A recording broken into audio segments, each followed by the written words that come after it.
अस्सलाम वालेकुम व्यूअर्स, आपके लिए एक ख़ास प्रोग्राम लेके आपकी खिदमत में हाजिर हुआ हूँ। मेरा नाम है नुमान अफजल और हमारे साथ मौजूद हैं सैयद मंजूरुल हसन साहब। दीनी और दुनियावी टॉपिक्स, इन दोनों तरह के टॉपिक्स को हम पैरेलल साथ लेके चलेंगे और दीन को लॉजिक्स के साथ समझने की कोशिश करेंगे, ताकि आज की जो यंग जनरेशन है जिसके क्वेश्चन इस तरह के होते हैं कि वो दीन को लॉजिक्स के साथ समझना चाहते हैं, अंडरस्टैंडिंग अपनी डेवलप करना चाहते हैं, उनको दीन समझने में आसानी हो सके। अस्सलाम वालेकुम सर। जी वालेकुम अस्सलाम। बहुत बहुत शुक्रिया, आपने वक्त दिया और मुझे उम्मीद है कि ये प्रोग्राम देखने के बाद बहुत से लोगों के जहनों में जो अश्कालात हैं, जो सवालात हैं, उनका अजाला होगा। और मैं बगैर वक्त ज़ाया किए पहला सवाल आपके खिदमत में रखना चाहता हूँ कि हमारी आजकल की यंग जनरेशन, आप जानते हैं कि वो दीन को समझना चाहती है लॉजिक्स के साथ। वो ये नहीं सुनना चाहती कि ये राइट चले जाएं या लेफ्ट चले जाएं, वो पूछना चाहते हैं क्यों राइट जाएं, क्यों लेफ्ट जाएं, क्यों ये काम करें। तो आज का टॉपिक हमारा निकाह से मुतालिक है और इसमें हम डिस्कशन करेंगे निकाह से मुतालिक कुछ सवालात जितने भी हम इस वीडियो में कर सके, और इसके पैरेलल हम मजीद भी आगे इसके जो टॉपिक्स हैं निकाह से मुतालिक और फर्दर भी मजीद क्वेश्चंस ऐड करके हम इसको सीरीज का हिस्सा बनाएंगे और लेके आगे चलते रहेंगे। तो मेरा आज का पहला सवाल ये है कि निकाह की ज़रूरत क्यों है। अगर आप शॉर्टली इस हवाले से हमारे व्यूअर्स को बता सकें कि ये एक कोई एग्रीमेंट, कोई मुआहिदा ऐसा तो होता नहीं है, जबकि ये 3 अल्फाज, छोटे से अल्फाज, उनसे ये तोड़ा जा सकता है। तो ये इसकी ज़रूरत क्यों है, बेसिक नेसेसिटी इसकी क्यों दीन ने रखी है। बिस्मिल्लाहिर्रहमानिर्रहीम। बहुत शुक्रिया आपका, आपने इस प्रोग्राम का एहतमाम किया। असल में इससे पहले कि मैं आपके सवाल का जवाब दूं, एक बड़ी अहम बात जिसकी तरफ आपने इशारा किया, आपने एक पहलू से किया, लेकिन उसका एक दूसरा पहलू है जिसको मैं अर्ज़ करना चाहता हूं। वो पहलू ये है कि जैसा कि आपने कहा कि हमारे नौजवान या नई जनरेशन जो है वो लॉजिक के ज़रिए से मज़हब को भी और लॉजिक के ज़रिए से हर चीज़ को समझना चाहती है, और इसी तरह हर सवाल का दीनी पहलू से कोई सवाल हो या कोई और सवाल हो तो वो ये पूछती है कि ये क्यों है, ये कैसे है, इसका बैकग्राउंड क्या है।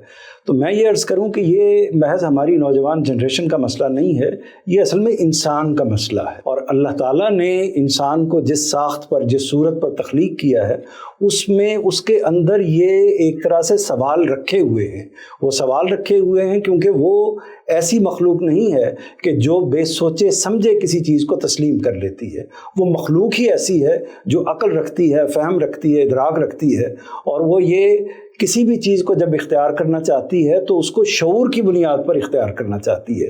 तो हमारे नौजवान अगर इस बात को जानना चाहते हैं दीन के हवाले से या बाकी अखलाकियात के हवाले से, माशरती चीज़ों के हवाले से, सियासत के हवाले से, तो ये नेमत गैर मुतरकबा है। यानी ये बेहतरीन बात है, बहुत अच्छी बात है कि वो इस जगह पर आकर खड़े हो गए हैं कि इल्म को इल्म के तरीके पर समझना चाहते हैं। तो मेरा ख्याल है कि इस बात को अप्रिशिएट करना चाहिए, और आपने भी ये जो उसलूब इख्तियार किया है इसको भी मैं अप्रिशिएट करता हूँ, बेहतरीन बात है। अब जहाँ तक आपने ये जो सवाल किया उसको उसी एंगल से मैं अर्ज़ करने की कोशिश करता हूँ जिस एंगल से आपने बात पूछी है कि निकाह की ज़रूरत क्यों है। तो उसमें पहले तो ये बात जान लीजिए, इससे पहले कि इसकी तफसील अर्ज़ करूँ, पहले ये बात जान लीजिए कि निकाह कोई ऐसी चीज़ नहीं है या कोई ऐसा मामला नहीं है जिसको इस्लाम ने ईजाद किया है। ये इस्लाम से पहले भी तमाम मज़ाहब के अंदर मौजूद था, अरबों के अंदर। यानी ये कोई ऐसा मामला नहीं है कि निकाह की इस्तिलाह या निकाह की रिवायत इस्लाम आया है अरब में तो उसने इसको ईजाद किया है। वो इससे पहले भी अरब निकाह किया करते थे, इसी तरीके से अपने निकाह के मामलात को आगे बढ़ाते थे।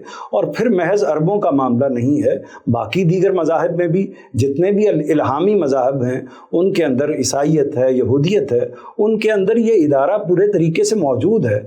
और उससे भी पीछे जाइए, यानी दुनिया की कौन सी ऐसी कौम है, दुनिया का कौन सा ऐसा खित्ता है जहाँ पर ये निकाह का सिस्टम मौजूद नहीं है, जहाँ पर शादी का, मैरिज का ये निज़ाम मौजूद नहीं है। यानी दो अफराद, एक मर्द और एक औरत, ये फ़ैसला करते हैं कि हम अब मिलजुल कर रहेंगे और एक तरीके से पूरी ज़िंदगी के लिए एक ऐसा बंधन बांधेंगे जिसके नतीजे में हमारी औलाद होगी, हम उसकी निगहबानी करेंगे। तो ये निज़ाम तो हमेशा से चलता चला आ रहा है। इस्लाम ने इसमें कोई ख़ास ऐसा नहीं, इस्लाम ने उसकी शरीयत दी है, उसकी तफसीलात बयान की हैं, उनमें अगर कोई ख़राबियाँ थी उनकी इस्लाह की है, लेकिन ऐसा नहीं है कि कोई नई चीज़ इस्लाम ने ईजाद की है या कोई नई चीज़ लोगों को फ़राहम की है। जी, आपका बहुत शुक्रिया, आपने बड़ी तफसील से इस मामले में समझाया। और इसमें मेरा एक छोटा सा सवाल आगे आपसे ये है कि वैसे तो खाली ये निकाह का जो मकसद है वो जिनसी तस्कीन नहीं है, क्योंकि अगर खाली जिनसी तस्कीन ही मकसद हो तो वो तो इंसान और भी बहुत से ज़राए हैं जिनसे पूरी कर सकता है। और इंसान की ज़रूरियात की अगर बात की जाए तो उसमें अगर इंसान को अल्लाह ताला ने खाने की ज़रूरत दी है और कुछ ज़रूरियात दी हैं, तो इंसान उनको किसी भी तरह से पूरा कर लेता है। उसके लिए हमें किसी तरह कोई निकाह या कोई एग्रीमेंट या कोई किसी तरह का मुआहिदा करने की ज़रूरत नहीं होती है।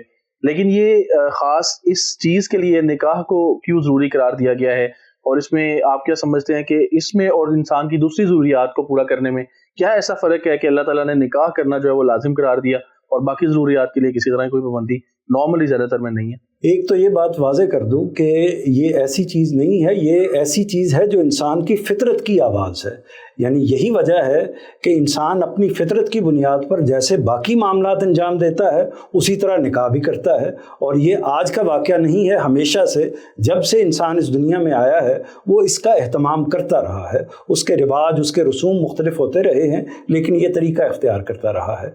जहाँ तक कुरान मजीद ने, जहाँ तक अल्लाह ताला ने इस पर स्ट्रेस दिया है और इसको ज़रूरी करार दिया है, उसकी वजह क्या है? उसकी वजह ये है कि अल्लाह ताला ने जो निज़ाम बनाया है इस दुनिया का, जिस तरीके से अल्लाह ताला इस दुनिया को लेकर चलना चाहते हैं, उसमें इंसानों का पूरा निज़ाम ख़ानदान के इदारे पर उस्तवार होता है। यानी फैमिली है वो बुनियादी स्ट्रक्चर जिस पर एक तरह से पूरी दुनिया का निज़ाम खड़ा हुआ है। इंसान जैसे जैसे आगे बढ़ता है, यानी माशरे की बुनियादी इकाई क्या है? माशरे की बुनियादी इकाई इंसानों का ख़ानदान है। उसी से बढ़ते बढ़ते फिर माशरा बनता है और उसी से हम रियासत की तश्कील करते हैं। तो बुनियादी बात ये हुई कि जिस मकसद के लिए हम निकाह करते हैं वो कोई जिनसी तस्कीन असलन नहीं है। उसका एक फ़ायदा ये भी होता है, यानी एक तरीका उसका ये भी है, लेकिन असल उसका मकसद ये है कि ख़ानदान को आगे बढ़ाया जाए, ख़ानदान को सपोर्ट किया जाए, ख़ानदान की ज़रूरत को पूरा किया जाए। अब निकाह कैसे उस ज़रूरत को पूरा करता है? यानी जिनसी तस्कीन के तो और भी तरीके हो सकते हैं। मतलब ये है कि ये ज़रूरी नहीं कि जिनसी तस्कीन के लिए या इंसान की बाज़ दीगर जो ज़रूरियात हैं, भूख की और बाकी दूसरी ज़रूरियात हैं, उसी तरह की अगर ये भी ज़रूरत है तो उसके लिए तो और हज़ार एहतमाम हो सकते थे। उस पर अल्लाह ताला को पाबंदी लगाने की ऐसी ज़रूरत भी नहीं थी। लेकिन वजह क्या है? वजह वो बच्चा है जिसको इस दुनिया में आना है, जिसने फिर आपकी नस्ल को, इंसानों की नस्ल को आगे बढ़ाना है। तो ये तसलसल आगे चलना है। ये तसलसल उसी बेस पर चल सकता है जब उस अगली जनरेशन के पर्सन की हिफाजत की जाए।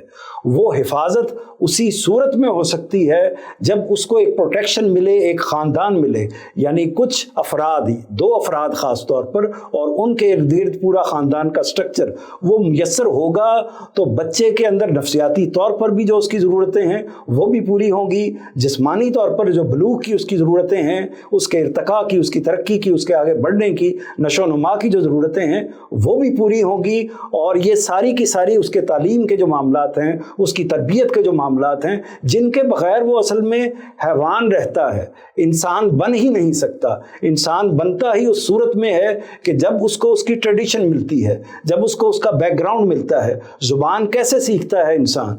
ज़ुबान इसी तरीके से सीखता है कि वो इंसानों के अंदर रहता है, अपने ख़ानदान के अंदर रहता है, फैमिली के अंदर रहता है, गुफ्तगू करता है। इसी तरह जो बाकी इंसानी इक़दार हैं, उनको इंसान, वैल्यूज़ हैं, उनको इंसान कैसे जानता है, कैसे सीखता है?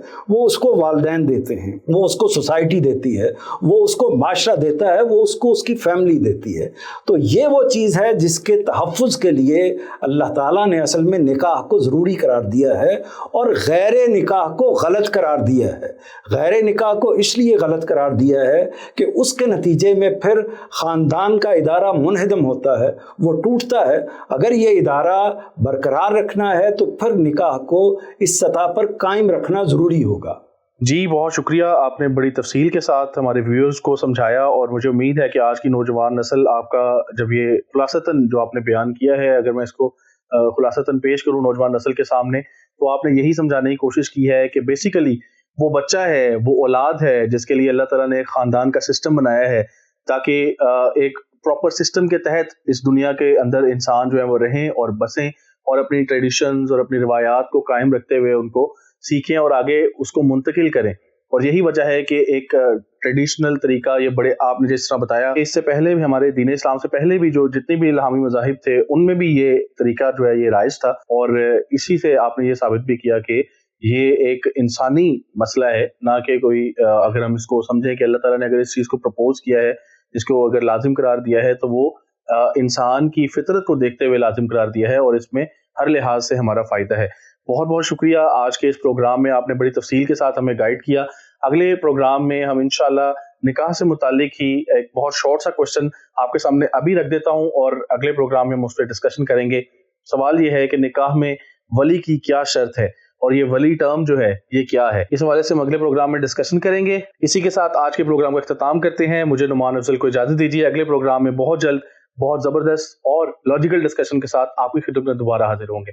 बहुत शुक्रिया। अस्सलाम वालेकुम।